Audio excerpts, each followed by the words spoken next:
1 Reis, capítulo 3. Salomão fez um trato com o faraó, rei do Egito, e se casou com a sua filha.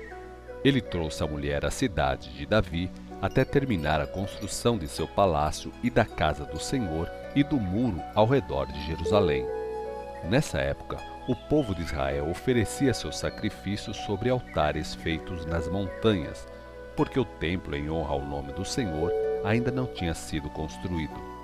Salomão amava o Senhor e seguia todas as instruções de seu pai Davi, fora o fato de oferecer sacrifícios nas montanhas e queimar incenso ali.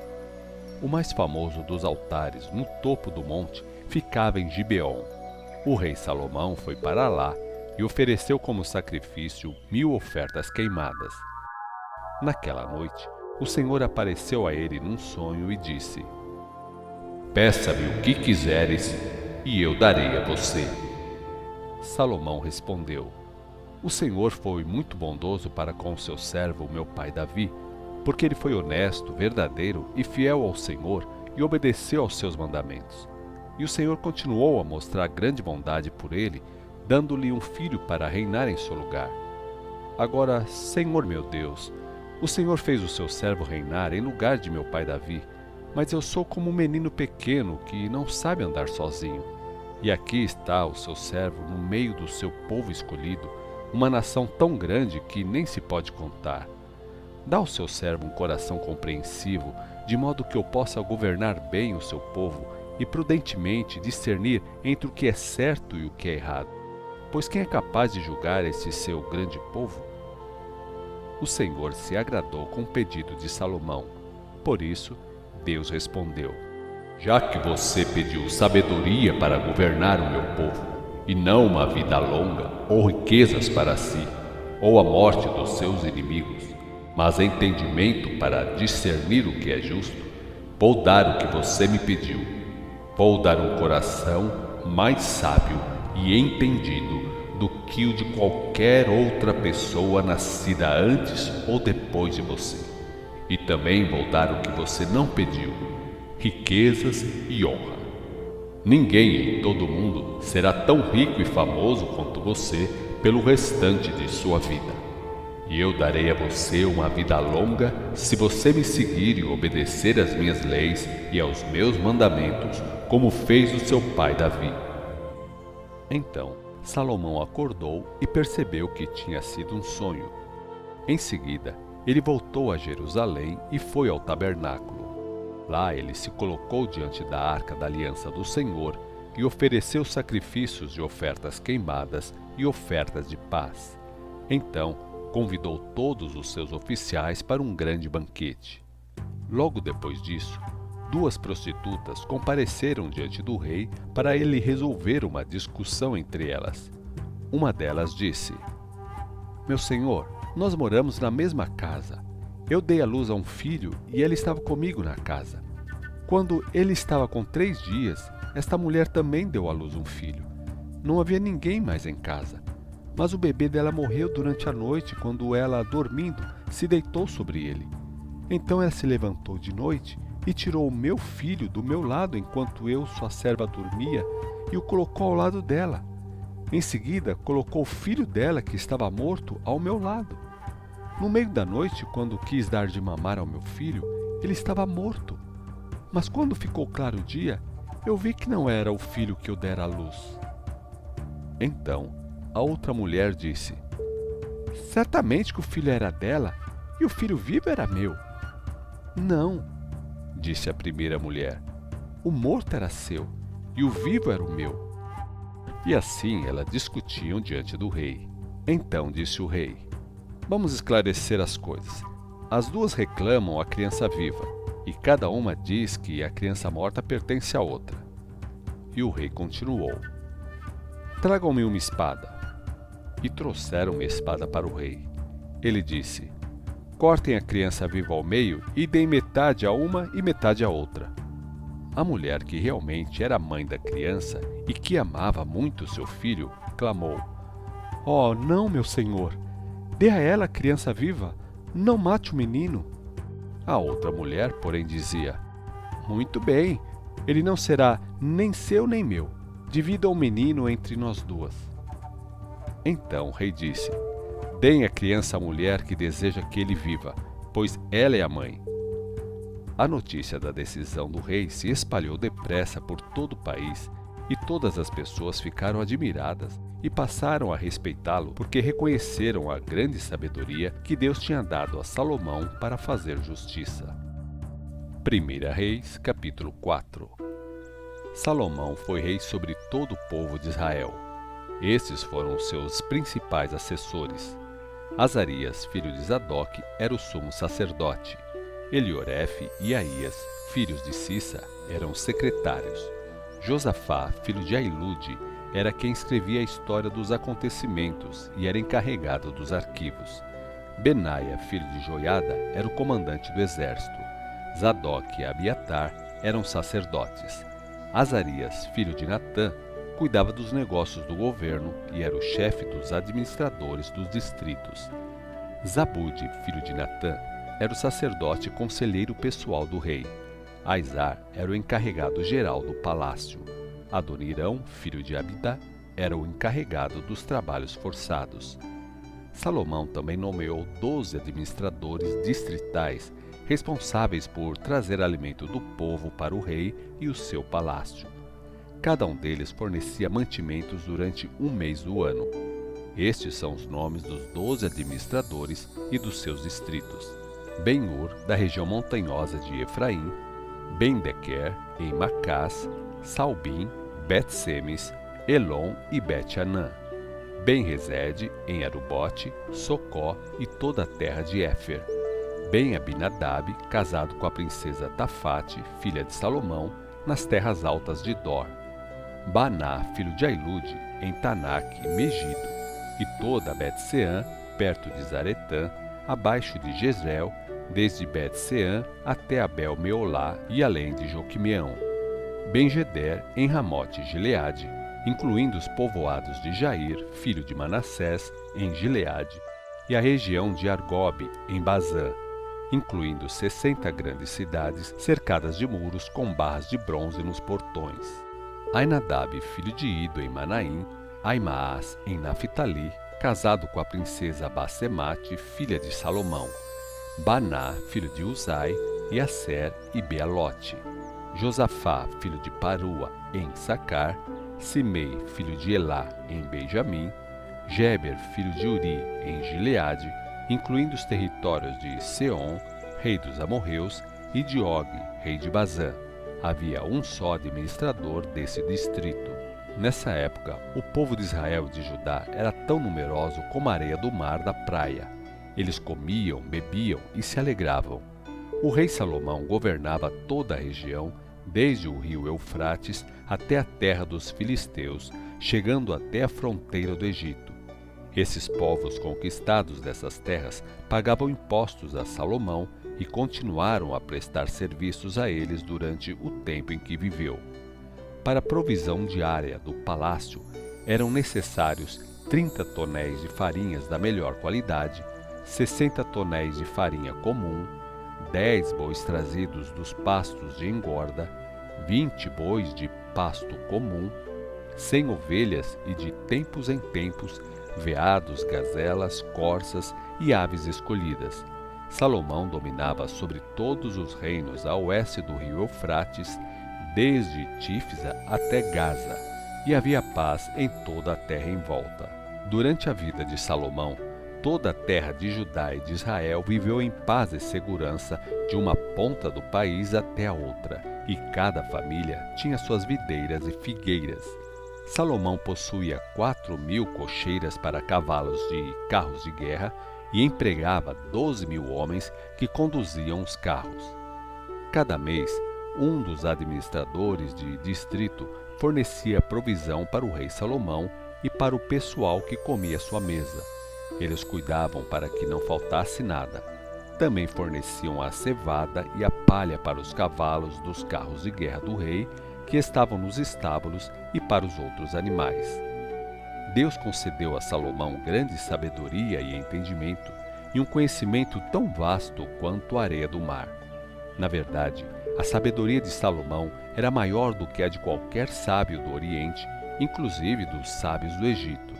Ele era o mais sábio do que qualquer outro homem, mais sábio do que Etã, o Ezraíta, mais sábio do que Emã, Calcol e Darda, filhos de Maol, e ficou famoso entre todas as nações vizinhas. Ele foi autor de 3.000 provérbios e escreveu 1.005 canções. Foi um grande estudioso da natureza e tinha muito interesse nos animais, nos pássaros, nas serpentes, nos peixes e nas árvores, desde os grandes cedros do Líbano até a pequena planta de risopo que cresce nas fendas dos muros. E os reis de todas as nações ouviram falar da sabedoria de Salomão e enviaram seus representantes a ele em busca de conselho. 1 Reis, capítulo 5. Hirão, rei de Tiro, sempre havia sido um grande amigo de Davi. Por isso, quando soube que Salomão, filho de Davi, era o novo rei de Israel, mandou representantes para felicitá-lo. Salomão enviou a seguinte mensagem para Hirão: Você bem sabe que meu pai Davi não pôde construir uma casa ao nome do Senhor, o seu Deus, por causa das numerosas guerras que travou. E ele ficou esperando que o Senhor colocasse os seus inimigos debaixo dos seus pés. Mas agora o Senhor, o meu Deus, deu paz a Israel com os vizinhos de todos os lados. Não tenho inimigos estrangeiros, nem revoltas dentro do país. Por isso estou com planos de construir uma casa para o Senhor, o meu Deus, exatamente como ele havia prescrito ao meu pai Davi. O seu filho, a quem eu colocarei no seu trono, construirá uma casa em honra ao meu nome. Agora eu lhe peço que me ajude com este projeto. Peço que seus homens cortem para mim cedros do Líbano e mandarei meus homens para trabalharem ao lado deles. E pagarei os seus homens o salário que você me pedir, pois, como você bem sabe, ninguém em Israel corta madeira como vocês, sidônios.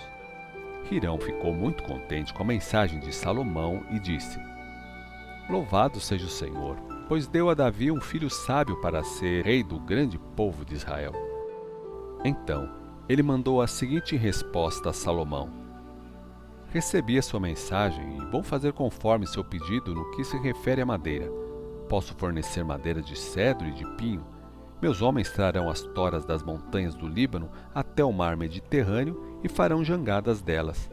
Essas toras em forma de jangada irão flutuando ao longo da costa até que você indicar.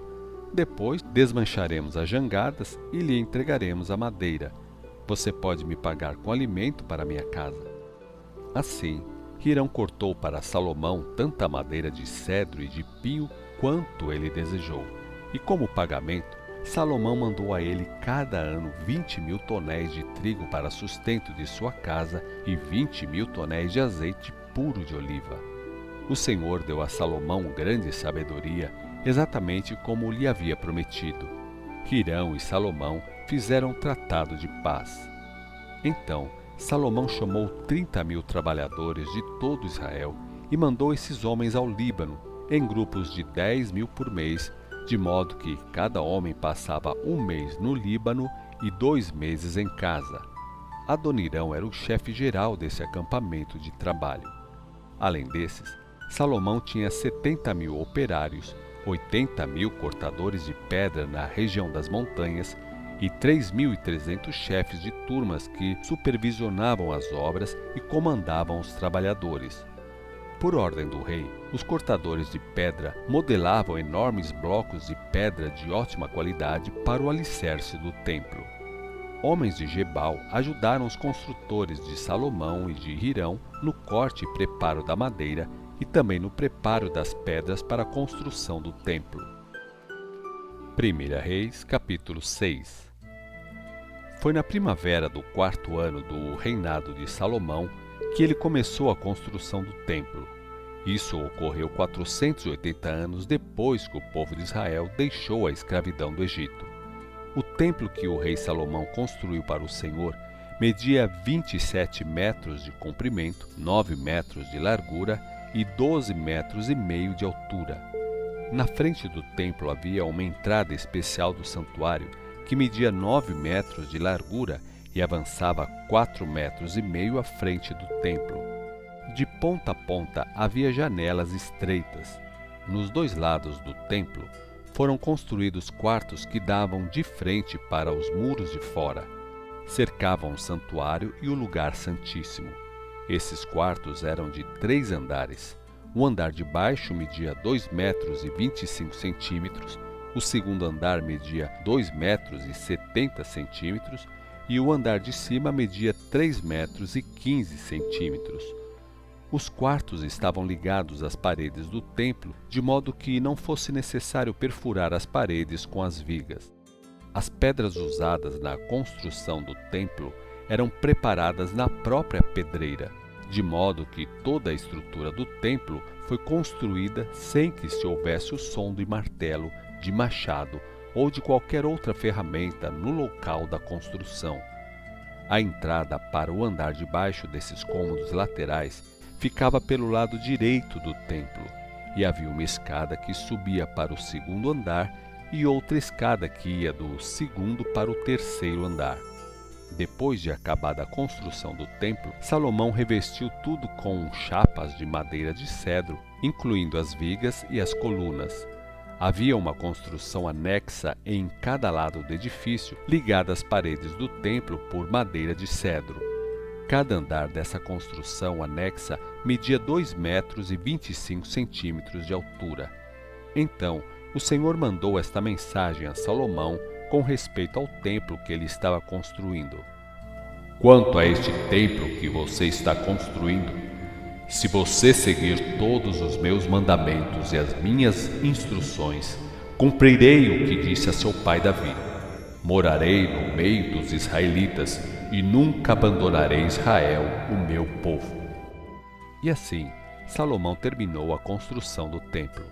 Todo o interior, desde o chão até o teto, foi forrado com tábuas de madeira de cedro, e o soalho do templo foi feito com tábuas de pinho. A sala interior, situada na parte de trás do templo, media 9 metros. Salomão fez uma divisão com tábuas de cedro, desde o soalho até o teto. Esse era o santuário interno, ou seja, o lugar santíssimo. O resto do templo, o lugar santo, media 18 metros e 30 centímetros de comprimento. Todo o interior do templo era de cedro, que cobria totalmente as paredes de pedra e estava entalhado com desenhos de botões e flores abertas. Ele preparou o santuário interno, onde foi colocada a Arca da Aliança do Senhor. Esse santuário interno media 9 metros de comprimento, 9 metros de largura e 9 metros de altura. As paredes e o teto desse lugar santo estavam cobertos de ouro puro, e Salomão fez um altar revestido com tábuas de cedro. Depois ele cobriu com ouro puro o interior do restante do templo, incluindo o altar de cedro, e fez correntes de ouro para proteger a entrada do lugar santíssimo. Também revestiu de ouro todo o interior do templo e também o altar que pertencia ao santuário interno. No santuário interno, o lugar santíssimo, Salomão esculpiu 2 querubins, feitos de madeira de oliveira, cada um medindo 4,5 metros de altura. Cada querubim tinha 2 asas, e cada asa media 2 metros e 25 centímetros de comprimento, 4,5 metros da ponta de uma asa até a outra. Os 2 querubins tinham a mesma medida e a mesma forma. A altura de cada querubim era de 4,5 metros. Os 2 querubins foram colocados no lugar santíssimo. Eles estavam com as asas estendidas, de maneira que a asa de um tocava numa parede e a asa do outro tocava a outra parede. As suas outras asas encostavam uma na outra no meio da sala. Ele cobriu os 2 querubins com ouro. Figuras de querubins, de palmeira e de flores abertas foram gravadas em todas as paredes internas e externas das 2 salas do templo. Salomão também revestiu o soalho das 2 salas com ouro. As portas que davam entrada para o santuário interno eram de madeira de oliveira, com batentes de 5 lados, e nas 2 portas de madeira de oliveira estavam esculpidos querubins, palmeiras e flores abertas, tudo coberto com ouro. Depois, ele fez os pilares de 4 lados de madeira de oliveira para a entrada do templo.